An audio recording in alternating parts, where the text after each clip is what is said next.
daawad waxaan ku suganahay koonaha galbeed ee magaalada qadiimiga isla markaasina taariikhiga ah ee Saylac. daawad halkan saa ku aragtaan geelani waxa uu daaq tagay dhinaca badda. dad badan waxay ka warhayaan geelu iyo horweyntiisuba in dhulka hawdka ah iyo dhulka caleenta leh ee aan badda ahayn ee bariga ah ay daaq u doontaan. hayeeshee magaalada Saylac waxay caan ku tahay xoolaha barkood waliba geelu in xagga badda u foofaan. sida halka idinka muuqatana geelaasi saaka wuxuu soo daaq tagay badda gudaheeda. baldaba geelan iyo intuu halka joogayo iyo sidoo u daaqo balaynu ka wareysan Maxamed Cawaalo oo kamid ah dadka magaalada isla markaasina ah wakiil wareedka telefishinka Hon Cable oo isagu dhacdadan u soo jooga maalin kasta. sidoo kale Baaruud oo isna odayaasha magaalada kamid ah ayaa isna noo warbixin doona. aan ku horeeyay Maxamed Cawaale.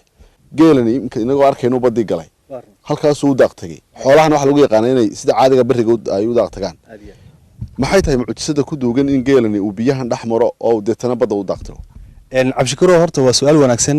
waxa jirta wadiga arkay bankan soo marnay dirta ku yar geedkan geel cunayna waxa la dhahdaa takhay waa geed xaraad waana geed aad ugu dararaan marka ay dhasho hashu maaragtay oo caano badan laga helo faa'iidooyin fara badan buu geedkan u leeyahay geela. sidaa darteed geedkii wuxuu ku dhex yaalaa biyaha badda dhexdooda. laakiin geelani cabshikuro iskama galan badda wax ku galaa biqiyaasihi GPS buu wataa. waxa GPS ka oo ah hasha ugu weyn ee ugu da'da weyn ama se awrka ugu weyn. si aad arkaysay waxay ku galeen line ilaa imka waxaad arkaysaa line bis daba marayaan. linekaas wuxuu eegayaa miisaanka balansiga biyaha meesha degaysay meesha kale. awrkaasi markuu ilaa 5 talaabo ka hor ilaa 6 talaabo ayay mid kale daba galaysa.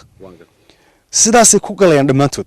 marka waxaad leedahay xitaa geeli baa ka maalmi waayo arag u horeeyo meesha u hubiya aad iyo aad waxa taa ka sii daran markay badda soo buuxsamayso awrka ka saaraya oo dareemaya badda soo socdo inay markay meelaha u dhaafto kor u soo socdo uu dareemaya. dibadna waxaad arkaysaa waxaan ku tusi doonaa awrkaasoo garaacaya aaranka iyo halaha iyo inta adigu maatida isagu wuxuu u yahay meesha ka saar ka baxale oo ka dareerinaya arkaysaa. ta kale waxaad arkaysaa haddii digto meeshu geelaasi halkaas uu isdaba taagnaanaya ilaa iyadu dhaqdhaqaaq sameeyso haday dareento in degaysana barta ay joogtay sida miinado kale maarta la dhado dib u noqo dhinac ma laameysee halka ay joogto ayay dib uga noqonaysaa. markay arkaan hashi oo soo jeesatay neef walba bartu joogo soo jeesanaya. badda fara badan lagu magalo raadka waa hal ilin waa hal neef oo kaliya ayay waqti dariiqaas waliba isku dhadhawa waxay siinayaan space ay ku soo kala noqon kartaa balasinaya. baarudu inta maxaad ku daraysaa? waxaan ku darayaa arrinka uu walaalkay leeyahay anigaaba markhaatiya waa hubateen neef qura unbaa geela gebigiisaba unbaa maamulaya. neefka u dambeeya iyo neefka u horeeyaana waa si waxay kala amar qaadanayaan iyo kolkuu joogsadaba ay wada joogsanayaan. kolkuu dhaqaaqo way wada dhaqaaqayaan. dariiq kaliyuu geelaasi aguugayaa meel kaliyuu ka wada galayaa.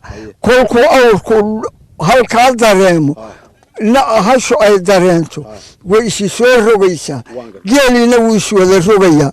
neefka u horeeyuu sugayaayo kolkuu hor maro iyuu dee gebigiisiiba haddana wada daba maraya. ma garatay sidaa buu amarkiisii ku dhayahay geel. aad baad mahadsantahay. haddii daawadayaal geel uu sidaasi aad aragteen uu badda ugu daaq tago maxaad ka filan kartaa habka loo daajiyo ariga ku nool nawaaxiga deegaan xeebeedka hoos yimaada degmada Saylac. halkan waa deegaanka Bariisle waxaana uu ku yaalaa inta u dhaxaysa deegaanka Toqoshiya sidoo kale deegaanka xuduudda ku yaala ee Lowyacadde.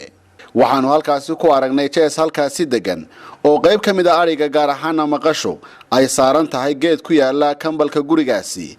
isla geedkaasina waxaa hoos fadhiya odayga reerka waxaana uu telefishinka Hon Cable uga warramay qaabka arintaasi ay u sameeyaan. odayaasha meesha ka mid ahay wax walba waa barasho. waxaraha geedka markay abadaan bilbay ku abadaan. bisha kolkaan sii daynaba geedka maraa geedka u shawaaro lacnaa waxaraha baa daaqa lamana jaro waa mamnuuc. waxaraha baa loo daaqa wuu fiilaa meelaha adigu 15 cisho kolkuu fiilo iyo yana haddaan leeyahay haddana saaraa.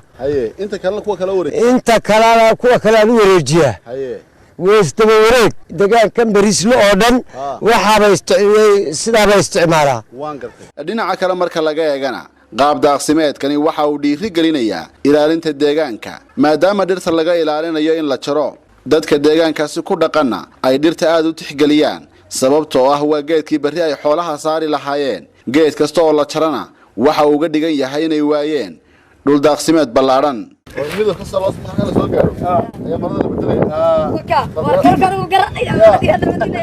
meelaan sidaasi uga fogeen geedka ay xooluhu saarnaayeen waxaanu kula kulannay qaar ka mid a haweenka oo halkaasi ku samaynayay alool waxaana ay nooga warrameen howlqabadka aloolkaasi iyo qaabka aloolkaasi ay u samaynayaan labada dhab oo laga sameeyo dumar 10 isla wada ku fadhiis waa la wadaya haddii uu naga dhamaaday waa ka loo furaya wadhigii aqalkaas dhistiilan cabdishakuur dayib maxamed Hon Cable TV magaalada Saylac